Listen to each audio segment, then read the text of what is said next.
Greetings everyone, and welcome to my YouTube channel. I'm your host, Captain Ryan. Today's YouTube video comes to us from SPR 101st, who is sailing around in the Tier 10 German battle wagon, the mighty Großer Kurfürst. The Kurfürst, of course, has a couple of cool advantages to it over other battleships. Number one, it has the ability to choose between either 12 406mm guns with a slightly faster reload, or 12 420mm guns with a slightly better alpha damage. And because, of course, it's the top-tier German battle wagon, it also has what is the equivalent of strapping a Nuremberg-class cruiser to the side of the ship. And with manual secondaries, you can put out such a high volume of fire, any destroyer who gets close enough and detected, or hell, any ship that gets close enough and is detected, is going to regret their life decisions when the Kurfürst secondaries begin just repetitively spamming shot after shot onto them. Of course, the disadvantage to the Kurfürst is that it's got a detection range that is nearly the size of the map. I exaggerate, of course, it is only half the map, but that should give you an indication here that because you have such a huge detection range, you are pretty much going to be detected here. Now, SPR is doing the map trick where he is quickly hitting the M key to see what's over the other side of that island. Unfortunately, if you don't get to it quickly enough, it doesn't always work, and it will pop you into the map overview. But I'd like to point out here that he does have a scout spotter plane. He could use that, and I honestly would have put that up there because you had several broadside on battleships at range that were just outside of your main battery range. Popping that spotter would have given you an opportunity to see very easily what was over that island, as well as increase that gun range so that you could get those battleships into your gun range and drop some hot lead onto them. And that would have been pretty effective because, if you'll notice the minimap there, his team is pushing heavily onto the B cap point. And so because they're pushing that B cap point, those battleships are going to stay bow onto that. SPR eats a torpedo here from that gearing who popped up there. Based on the spread and dispersion of those secondaries, I'm not entirely sure he has manual secondaries on this ship. SPR, if you watch this video, please do let me know if you have manual secondaries down in the comments. It would be interesting to know if those were just scattered that way randomly, or if in fact they were targeted onto that destroyer. It didn't look like they were, though. Now, the Kurfürst also comes with the hydroacoustic consumable, and that's actually caught me as a Fletcher player off guard a few times. I constantly forget that it has this, and I constantly forget that the range on that hydro is actually pretty good. I think it's something like 6.8 kilometers can spot a ship. Now, you notice he is still being spotted, but it's by aircraft there, and then that aircraft icon disappears, and now he's just being spotted directly. So that should tell you, as a battleship player or a cruiser player, that whatever's spotting you that you cannot see is a destroyer, and it should tell you that that destroyer is no longer hiding behind an island. They are out in the open, so there is a possibility that there's going to be torpedoes headed back your direction, so you should prepare for that eventuality. Now, that Bismarck comes around that island there and just gets wrecked by SPR's main battery guns, but not enough to kill him outright. Didn't matter, though. He was on fire in like 4 different places, and it kind of looked like he was just suiciding at this point. Had enough of this game. The enemy team is now down 1 ship. That's going to give SPR's team the points advantage, but the enemy team did capture the A cap point there for a little bit, so they're not as low as they could be. They're just shy of 300 points. Here come the torpedoes that I was mentioning were a probability. Because he's got his hydro up, and because he was paying attention forward there, those torpedoes popped up with more than enough room for him to maneuver. The Kurfürst is surprisingly maneuverable for as big a ship as it is. It's very annoying. It's like watching the Yamato. And he's got a couple of broadside-on cruisers here to choose from, but the one that he can hit because of the island there is way off in the distance. Just as he pops his scout spotter to get a better angle on him, that ship dies. And then he's got torpedoes coming in here. Now, those torpedoes did pop up thanks to his hydro just a little bit earlier, and he wasn't totally paying attention to him. I don't know if he could have threaded through that needle there. It's entirely possible, but it's entirely possible that he would have still been hit by one anyway. Now that that hydro's on cooldown, he's going to have to be a little more vigilant, but pay attention, he still has his scout plane up. Having that scout aircraft up does mean that it is going to spot any incoming torpedoes a little bit earlier, assuming it overflies them there. He gets his repair going, so he starts recovering some health. If you're in a battleship and you've been hit by torpedoes, don't sit and wait to use that repair ability. Get that going right away. Hell, if you've been burned down, get that repair going right away, because if you're going to survive both burning or flooding from torpedoes, or hell, even just a devastating strike from torpedoes, it really comes down to how much health you have, because those torpedoes are going to do a maximum amount of damage, and if you can survive that initial engagement, well, you might actually manage to survive the game overall. Gets shots out there, manages to finish off that Grosser Kurfürst there. So that is SPR's first kill in the game. And now the enemy team, though they have the C and B cap point, and that C cap point probably not going to change hands anytime soon, just because it's rarely the focus of contention on this map, with the B cap point and the A cap point usually being the primary focus. It does mean they are going to be able to gain points twice as fast as SPR's team. Now, they are down on ships, though. SPR's team has lost 1 destroyer, so they're equal on the destroyer count, but that enemy team has lost 2 of their battleships, and I believe a cruiser at this point. So they are really quite far down on the team's list with the available firepower.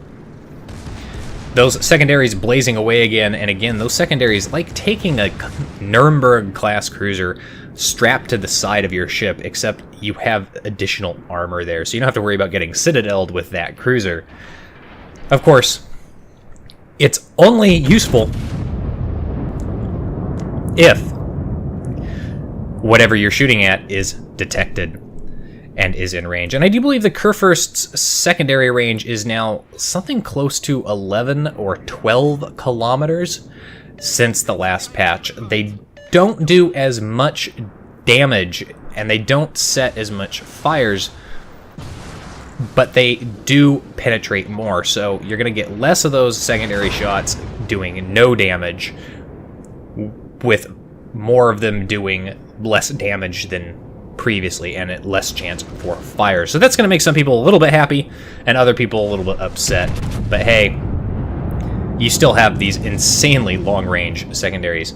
Now that Hindenburg up there, he looks like he's got himself into a bad situation. He's trying to hide in a smoke screen as he pushes up there. More torpedoes coming in there. SPR pops his hydro as those torpedoes were spotted for him there, and again, the Kurfürst, surprisingly maneuverable for a ship as big as it is, manages to avoid those torpedoes nicely. If you're in a destroyer, I really don't encourage launching wide spreads. Yes, I know it's nice to get 1 or 2 hits here and there, but as you can see, especially if you're shooting at things that are bow onto you, they're basically just going to be able to sail right between them, and you're not going to get any hits. They're going to be wasted torpedoes. That cruiser up there, very, very unfortunate. SPR manages to take him out after citadeling him. There's another cruiser up there, gets taken out with secondaries, earning him a double strike. Wonderful. And now he's just got this nice line of cruisers here to shoot at, and another cruiser, yes, broadside on. He's trying to turn away, though. That's going to... he's going to get away with it here, thanks to RNGesus not allowing a citadel, but you can see there are more torpedoes coming in. And friendly Shimakaze laying a smokescreen. I always appreciate when destroyers do this for their teammates. The smokescreen, of course, ends just as he slows on his brakes there to try and stay behind it, of course. Really unfortunate. Just shy of his bow there, so he's going to have to get going a little bit there to try and get into it, and he's not going to be able to fully conceal himself without the risk of moving too far forward or too far aft. I mean, basically, look at the size of that smoke screen there. And of course, remember, smoke screens are torpedo magnets, so this isn't somewhere that you want to sit. The Kurfürst, given how slow it's able to get going there, so you can see there are those torpedoes coming in at this point. Crank up that speed, go full speed ahead, or go full astern. Do something, but don't do this. As you can see there, he stayed at a quarter speed a little bit too long before he switched back, and he's going to get hit by 3 more torpedoes. Look at that, just get wrecked like that. And now, because he's too far forward in the smoke screen, he's actually being detected. So that cruiser there he's just going to go ahead and open up on him. And broadside onto a British cruiser, yes, they may be only semi-armor piercing, but that's still going to cause some problems, especially in a Kurfürst with as much superstructure as it has that can be penetrated by those 6-inch guns. So that ship continuing to put the hurt on him. He's very low health at this point, and his heal and damage control are not available. So his damage control is on cooldown. If more torpedoes come in from that cruiser, that could be a problem. But his heal ability also not available. That could be a serious problem. Now, the enemy team has managed to pull the scores back there. As you can see, they've managed to kill some more ships. They're still down on ships, but again, because they hold 2 cap points there, the scores are equaled. And as they manage to take out yet another ship, they're now equal on the number of ships, or nearly equal, just one off. And that's going to give them a points advantage. So in this situation, I would be focusing on things that I know I can absolutely kill. So if there's a battleship that's very low health that's out in front of me broadside on up there, I would be focusing my attention on it to finish it off, to drop that team's list back down and secure my team's points advantage. But this cruiser is also turning broadside on yet again, and yet again he survives that decision thanks to our Jesus not providing a citadel, mostly over penetrations there. Very unfortunate for SPR. But SPR's team, they are closing in now. You can see here that they're kind of divide and conquering here. Here come more torpedoes just as SPR starts to turn. And again, remember what I said about having that HP to survive those torpedo hits. Having that HP, having that heal and that repair ability to keep yourself alive as long as possible is a very important thing. And the enemy team is now way up on points. They're almost 200 points up here. He pops his hydroacoustic just to make sure he can see any more torpedoes coming in. He really cannot afford to eat any more of them. The enemy team has 2 destroyers, so they have that destroyer advantage, and that is a bit of a problem. He finally manages to secure the kill on that cruiser, so that's going to give him 3 kills at this point, I believe. It's going to help drop those scores back a little bit, but the enemy team still has that points advantage, and you know, they've got the destroyer advantage as well. If those destroyers play it smart, they can basically stay hidden, and they could probably rush down and cap the A cap point if they find a gap that they can get through in. And if they do that, then SPR's team will be gaining no additional points, which basically comes down to you have to kill all in order to win it. Versus at this point, the enemy team really just needs to go hide somewhere and to stay alive in order to win it. Now, SPR is finally focusing down that enemy battleship, and he's looking for the kill shot. Is he going to be able to get it? I mean, that guy's taking a lot of fire there. He's getting his shots out. They're staggered a little bit. Manages to land 1 hit, very, very close to death on that battleship. Can he do it? Come on, more shots. More shots, yes. Manages to secure it, and that is actually his 5th kill, earning himself a Kraken Unleashed. And then his team managed to kill 1 of the destroyers and yet another ship, so the enemy team is down to just 2. As he gets himself turned around here, that wide spread of torpedoes yet again, completely missing a ship the size of the Kurfürst. So now the enemy team is down to just 2 ships. But again, they're still up on points. They can still win this because they hold 2 of the caps. And it's important to remember that you have to get in there and you have to cap. I've seen too many teams in the past who don't do this. They're looking for that ship. And as you see there on the minimap, the last reported position of one of those ships is way down beyond the spawn point of SPR's team. But his team, being smart, seeing the situation, they've gone ahead and they've started to cap the B cap point. So that's going to allow their team to start gaining those points at double the rate. And there's still quite a bit of time left in this game. So it's going to be interesting to see how they manage to secure their victory here, because that destroyer could have gotten around to the A cap point and have started capping it at this point if he wanted to. But of course, that's going to unveil his position. But that destroyer, he's coming back up. He wants a piece of the action. He's got to get in there and do something. But of course, because he's spotted, that's going to tell you that there's probably torpedoes headed in the direction of those friendly ships. Those friendly ships, though, they're just going to go ahead and start ripping into him. And there's the other ship way down there on the border. And I kind of feel bad for the enemy team at this point, because look at that ship that's down there on the border. He's full health.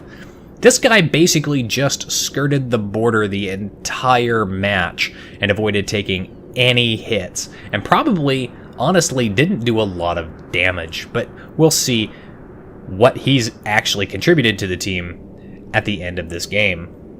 Now, SPR's team is finally up on points, and they've got 2 caps, so they're going to gain those very quickly. They take out that destroyer, solidifying their lead, and that just leaves 1 cruiser left. And he's on the border. He's effectively riding the border wall, and he really hasn't engaged much in this battle. And you're going to see him here effectively riding the border, and what I think is actually a bit of a game bug to do with the recent patch. Now, I don't know if it's been fixed or not. I don't know if the developers are even aware of it, but we're going to see this here. SPR is very low health. He's got a repair ability, but you'll notice he has no more health to repair, eating all of those torpedoes. That's a game mechanic. You gotta remember, if you're in a battleship, if you take damage from fires, that's light damage. That's something that can be repaired quite easily, but if you take damage from torpedoes, well, that's heavy damage. And just like a Citadel, you can't repair all of that damage. You can only repair about 10% of the damage that you took from a torpedo hit, as opposed to something like 60 or 70% of the damage you take from fires or flooding. Now, SPR is going to get himself into a nice position. He does have that scout spotter plane again, so he could pop that, he could increase his range here, and he could ensure that he has a nice target picture to shoot at, and he can spot the fall of those shops just a little bit better. But as you can see here, the team is deciding that they are going to go after this cruiser. And this is something that I would be hesitant to do. And I'd be hesitant to do because, again, he had most of his health, so he could easily start taking out ships and drop the number of friendly ships and still win on points. I mean, they're not that far apart on the points. And if he was very good at playing that cruiser, he could definitely do that. So I would have had one of the destroyers, preferably something fast, to go up and start capping the A or the C cap point to ensure that the enemy team cannot gain any more points, and that points differential lead that your team has increases exponentially. Now you can see here this cruiser, he is trying to make a break for it, trying to run to that border there. He's going to go and hit that border, and he's going to start sliding on the border. But look how fast he's sliding on the border. There's no way that this isn't a miscalculation here. When you hit the border, you're supposed to slow down. You're basically supposed to go half speed. This guy is basically just sliding at full speed. Of course, he gets taken out, and that ensures a victory for SPR's team. SPR did a respectable 123,000 damage in that game. He only managed 2 Citadels, though. But, hey, he got a double strike, a close quarter. Of course, a German battleship, you would expect it to get a close quarters at least once per game. And a Kraken unleashed. Look at the number of secondary hits he had. It was not that much. And again, I'm wondering if he had manual secondaries on this ship. Not quite enough for him to earn the top spot on his team, but he does earn second place on the team. Overall, a very respectable battle. He played pretty well, and of course, he did manage himself pretty decently dealing with the torpedo situations, hitting that repair button, hitting the damage control, and getting his health back up so he could survive the engagement. Anyway, that's it for today's video, folks. If you liked the video, hit that like button, hit the subscribe button, and leave a comment down below. If you'd like to get semi-regular channel news and updates, you can do so by liking and following me on Facebook. You can also find my live streaming schedule for the week pinned to the top of that page.